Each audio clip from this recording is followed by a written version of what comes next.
नमस्कार. गण गणात बोलते. स्वादगाथा या माझ्या चॅनेलवर तुम्हा सर्वांचे मनापासून खूप खूप खूप स्वागत आहे. चला, तर मी आज जी रेसिपी बनवणार आहे त्याचं साहित्य तुम्ही लिहून घ्या आणि कृती पाहून घ्या आणि माझ्या चॅनेलला लवकरात लवकर सबस्क्राईब करा. आणि माझ्या जर रेसिपीज तुम्हाला आवडत असतील तर लाईक करा, शेअर करा आणि बेल आयकॉनवर क्लिक करा. आणि तुम्ही पण नक्की घरी करायचा प्रयत्न करा आणि मला कमेंट करायला विसरू नका. चला तर मग.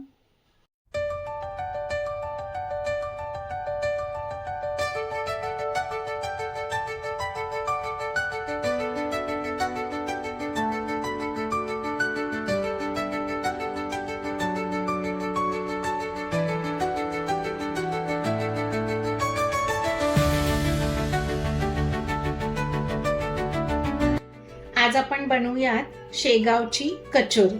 तर त्यासाठी काय काय साहित्य लागतं ते पाहूया.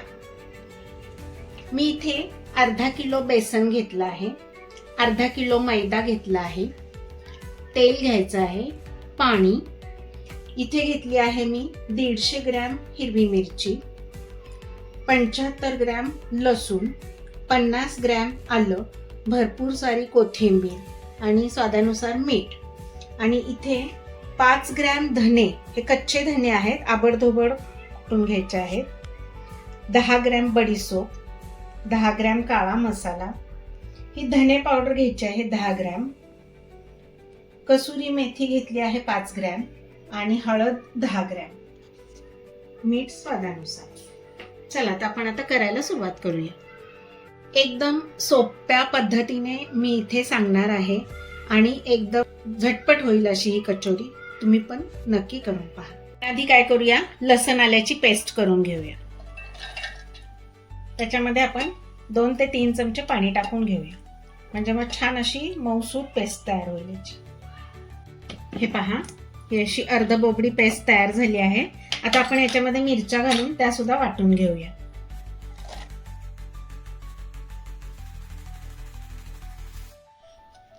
हे पहा, ही मिरचीची पेस्ट आपली रेडी झाली आहे. चला, आता आपण फोडणी करून मसाला बनवून घेऊया. आता 150 ग्रॅम तेल घ्यायचं आहे फोडणीसाठी. तेल तापलंय का पाहूया आपण. तापलेलं आहे. गॅसची फ्लेम थोडीशी बारीक करते मी. आता हे अर्ध बोपडे कुटलेले धने आहेत, हे टाकून घ्यायचे आहेत. त्याच्यानंतर ही बडीशोप ती टाकून घ्यायची आहे, व्यवस्थित परतून घ्यायची आहे. हे पहा, बडीशोप आणि धने छान परतले गेले आहेत. आता आपण त्याच्यामध्ये ही मिरचीची पेस्ट केली आहे, लसण आलं आणि मिरची, ते टाकून घेऊया.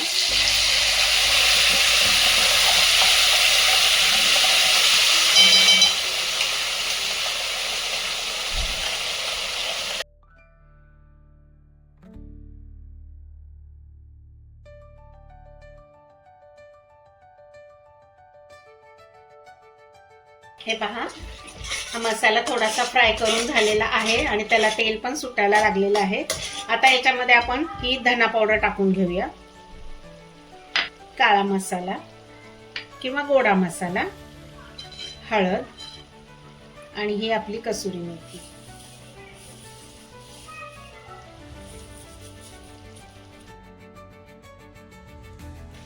आता व्यवस्थित सगळं मिक्स करून आपल्याला परतून घ्यायचं आहे. आणि थोडीशी कोथिंबीर. हा मसाला व्यवस्थित खमंग भाजला पाहिजे, कच्चा राहता कामा नये.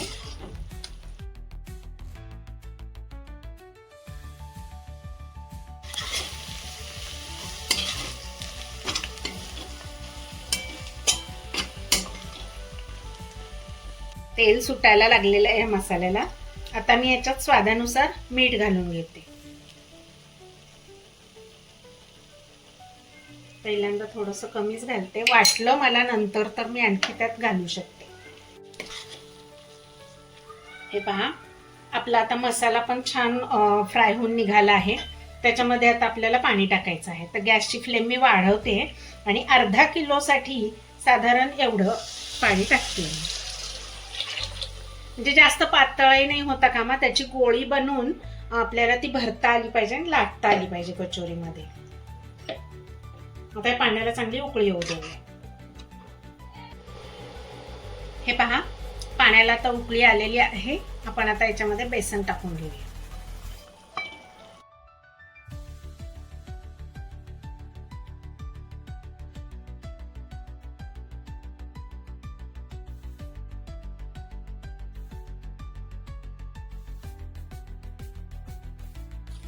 आता हे आपल्याला छान शिजवून घ्यायचं आहे.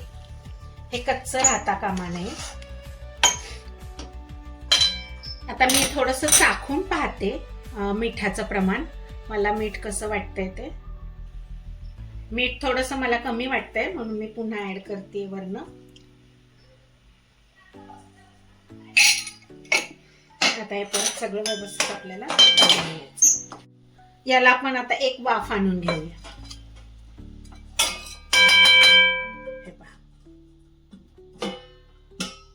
एक वाफ आलेली आहे. आता हे सारण आपल्याला गार करून घ्यायचं. हे आपलं कचोरीचं सारण तयार झालं आहे. हे गार होतंय तोपर्यंत आपण वरचं जे कव्हर आहे आवरण त्याचं पीठ तयार करून घेऊया, तिंबून घेऊया. मी हे पीठ तिंबून घेते.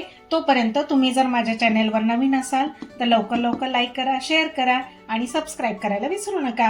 आणि बेल आयकॉनवर पण क्लिक करा म्हणजे इथून पुढच्या सर्व रेसिपींचे नोटिफिकेशन्स तुम्हाला मिळत राहतील. हा मी अर्धा किलो मैदा घेतला आहे. तर मैदा आपण टिमणार आहोत ना, त्याच्यामध्ये मी 25 ग्रॅम तेल आपलं ते टाकून घेणार आहे मोहन म्हणून. हे पहा,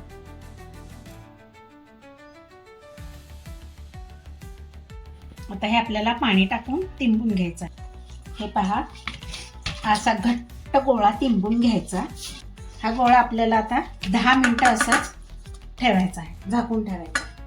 हे सारण आता थंड झालेलं आहे तर मुठीत बसतंय तेवढं असं घेऊन एक एक गोळा बनवून घ्यायचा. हे अशा मी गोळ्या बनवून घे. हे पहा, हे एवढे गोळे मी बनवून घेतले आहेत आणि एवढं सारण अजून शिल्लक आहे. आधी आपण हे फर्स्ट लॉट करून घेऊया. 10 मिनिटं झालेली आहेत आपला मैदा भिजून. आता याच्या पण गोळ्या करून घ्यायच्या आहेत. हे पहा, एवढा गोळा घेतला आहे मी. याची अशी पारी बनवून घ्यायची आहे. आपण पुरणपोळीला कसं भरतो सारण पोळीमध्ये, सेम तसंच करायचं आहे. सारण उघडं पडू द्यायचं नाही. पूर्ण पुरी पॅक होईल असंच पाहायचं आहे, नाहीतर मग ते तेल शोषून घेईल आणि तुमची कचोरी तेलकट होईल. असं दाबायचं, इकडून दाबायचं. हे पहा, इकडून एक लाटायचं असं, इकडून. ही आपल्याला अशी जाडच ठेवायची आहे. चला, तर मी आता सगळ्या कचोऱ्या अशा बनवून घेते.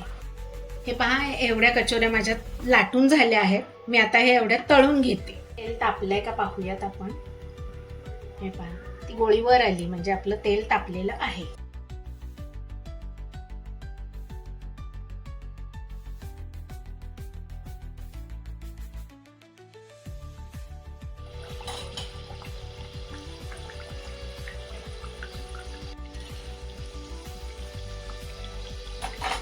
अशाच आपण बाकीच्या सगळ्या कचोऱ्या तळून घेऊ. चांगल्या बदामी रंगावर खरपूस अशा या तळून घ्यायच्या आहेत आपल्याला.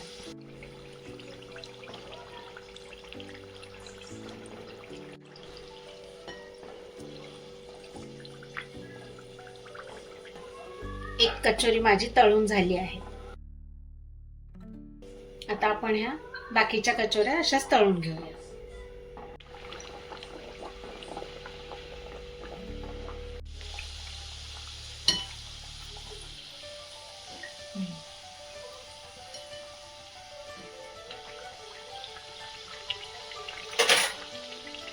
हे पहा, या माझ्या कचोऱ्या एवढ्या तयार करून झाल्या आहेत.